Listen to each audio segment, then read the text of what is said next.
सत श्री अकाल बच्चों, स्वागत है थोड़ा सब दा फिर एक बार सिक्ख्या है पंजाब ते। हुण देखो तुहानू स्क्रीन ते दिख रहा है कि अज चीनू मैम की पढ़ाने वाले ने सिक्ख्या है पंजाब ते। जिवें कि तुहानू याद होएगा पिछले लैक्चर दे विच असीं गल कीती सी इक्वेशन ऑफ नॉर्मल वाले। ठीक है जी, असीं सिक्ख्या सी कि मेरे circle the equation of normal किवें कड्ढी जाएगी, हुंदी क्या है। अज दे लैक्चर च असीं सिर्फ ते सिर्फ गल करांगे लेंथ ऑफ टेंजेंट बारे। ठीक है जी, अगर आप गल करिए तो असीं गल करांगे कि लेंथ ऑफ टेंजेंट की है, प्लस इहदे नाल असीं गल करांगे पावर ऑफ पॉइंट कि एक पॉइंट दी कितनी पावर है, पावर ऑफ पॉइंट। ठीक है जी, तो जिहड़ा ये वाला अगला टॉपिक है कोड ऑफ कॉन्टैक्ट ते code with given mid point, दो टॉपिक ने जिसनों असीं अगले सैशन विच कवर करांगे। यानी कि अज दे सैशन का मोटो है length of tangent and power of point. ठीक है बच्चों, तो देखो सब तो पहला लेंथ ऑफ टेंजेंट की गल करते हैं। टेंजेंट की होंदी है तो सबनों क्लीयर है। ओ लाइन, हुण देखो इत्थे लाइनां दिख रही है कि तुसीं इन्हां नूं देख के देख पा रहे हो टेंजेंट किहड़ी है। ओ लाइन जिहड़ी कि मेरे सर्कल नूं टच करके जा रही है वो मेरे कोल क्या है जी, टेंजेंट है। मान लो कि सर्कल जो मैंने दिता होया है ऑलरेडी दिता है X square plus Y square is equals to A square, जिसका सेंटर ओरिजिन है तो जिसका रेडियस ए है। इन्ना तो जेडे भी बच्चे ने स्टार्टिंग तो सर्कल बेसिक सीख लिया उन्होंने याद हो गया होगा।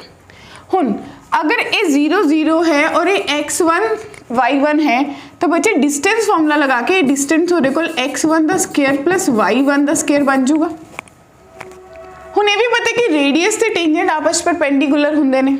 ग्रेट, तो अगर मैं पाइथागोरस लगावां तो मैनू पता चलेगा कि पी सी दा square is equals to C T square plus P T square. मैंने कढ़ना की है पी टी स्क्वायर, तो बच्चों पी टी दा स्क्वायर जो है वो P C square minus C T square के बराबर आ जाएगा। It means length of tangent P T क्या जी, length of tangent P T कि बराबर आ जाएगी अंडर रूट पी सी दा स्क्वायर माइनस सी टी दा स्क्वायर। तो पी सी कि बराबर है बच्चों under root x1 square plus y1 square. तो थोनू लिख गया कि x1 का स्क्वायर प्लस y1 का स्क्वायर सी टी ए दे स्क्वायर। तो थोनू कि पता नहीं चलिया कि अगर मेरा सर्कल S1 कि बराबर सी x square plus Y square minus a square is equals to 0, तो अगर मैं एस दे विच पॉइंट पुट करदा x1 y1 तो मेरे को कितना बन जाऊगा x1 का स्क्वायर प्लस y1 का स्क्वायर माइनस ए स्क्वायर। तो इट मीन्स मैं लिख सकती कि जी मेरी लेंथ ऑफ टेंजेंट है वो रूट S1 के बराबर है। तो सीधा सीधा पता चल गया कि जो भी लेंथ ऑफ टेंजेंट कढ़नी है वो रूट S1 है, जो गिवन पॉइंट दिता होया है तो जो मेरे को सर्कल दिता है, बस वो पुट कर दो तो रूट ले लो। हुण देखो अगला उसे सेंटर, अगर मेरा ओरिजिन सेंटर नहीं है तो इतों मैनू पता चलिया मेरा ओरिजिन माइनस जी कोमा माइनस एफ के बराबर है। एक्सटर्नल पॉइंट दिता होया है तो बच्चे सेम फॉर्मूला ही इंप्लीमेंट होएगा, जाने कि अगर तुसीं इहनूं ड्राइव कर सकते हो खुद तो तुसीं इहदा डिस्टेंस फॉर्मूला लगाओगे, रेडियस कढ लोगे और वापस तो सेम पाइथागोरस लगाओगे तो तुहानूं इत्थों भी पता चलेगा कि लेंथ ऑफ टेंजेंट जो है रूट S1 के बराबर है। तो तुसीं लिख सकते हो कि जो मेरी लेंथ ऑफ टेंजेंट है वो किसके बराबर आएगी।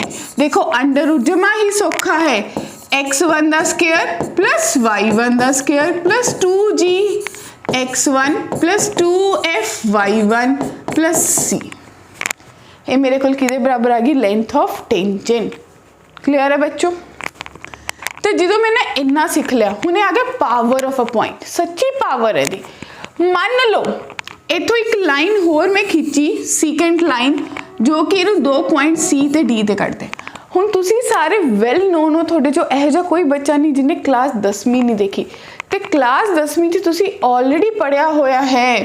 क्या बच्चों बोलो, तुसीं ऑलरेडी पढ़िया होया है कि जो मेरी P A into P B है वो बराबर होंदी है P C into P D.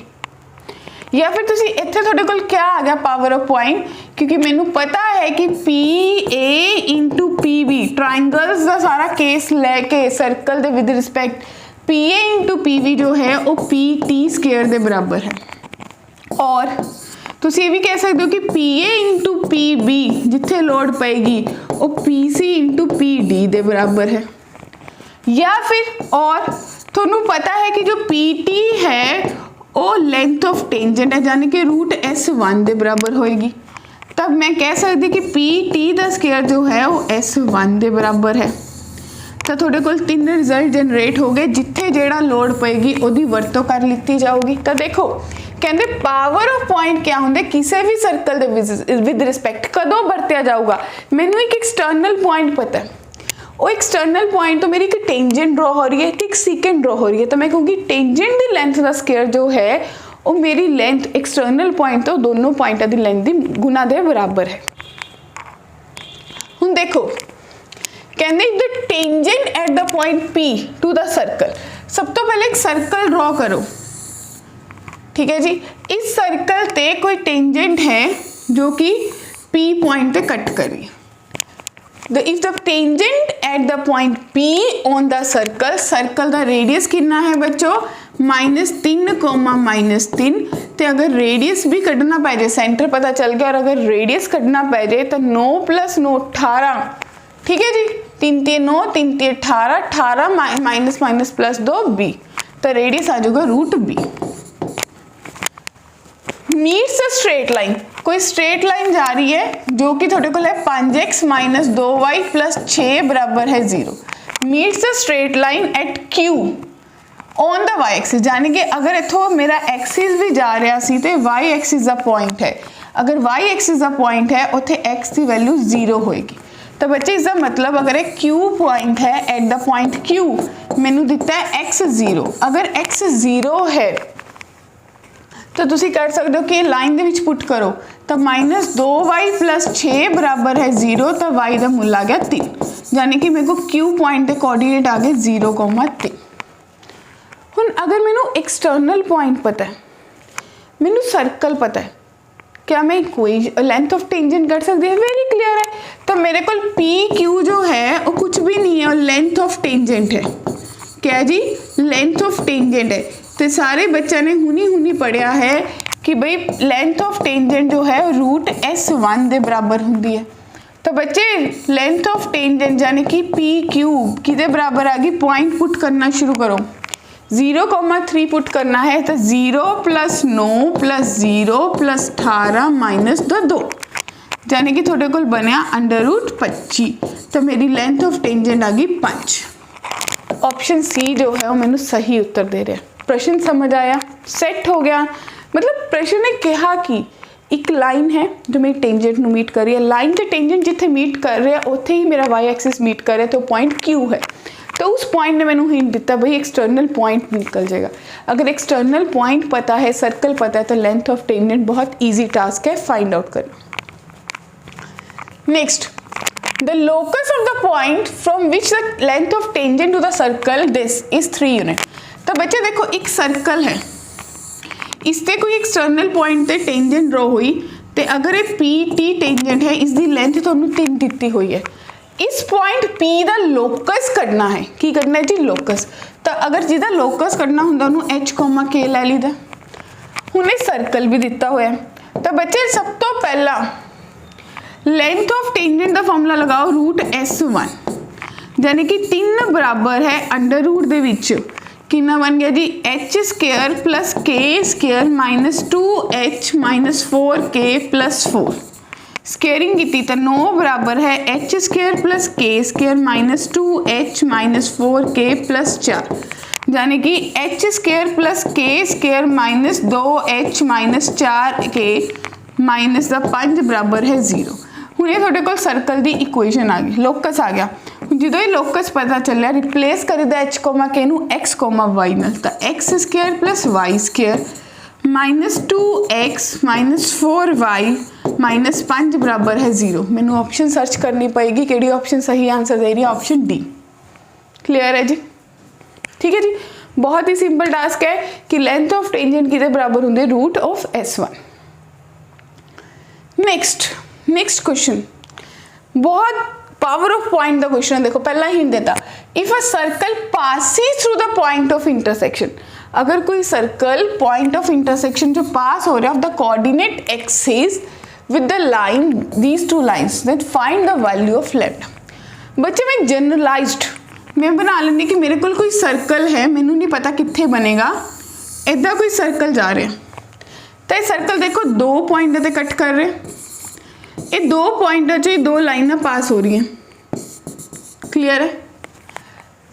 अगर इस लाइन की गल करा एक बार ये एक्स जीरो करो, जो एक्स जीरो है तो वाई की वैल्यू 3/2 आ गई, और जो वाई जीरो होएगा दूजे पॉइंट वाले तो थोड़े को एक्स की वैल्यू 3 आ गई, यानी कि एक पॉइंट मेरे को है एक्स की वैल्यू 3 -3, एक्स -3 तो वाई 0 -3,0 तो एक पॉइंट मेरे को 0,3/2।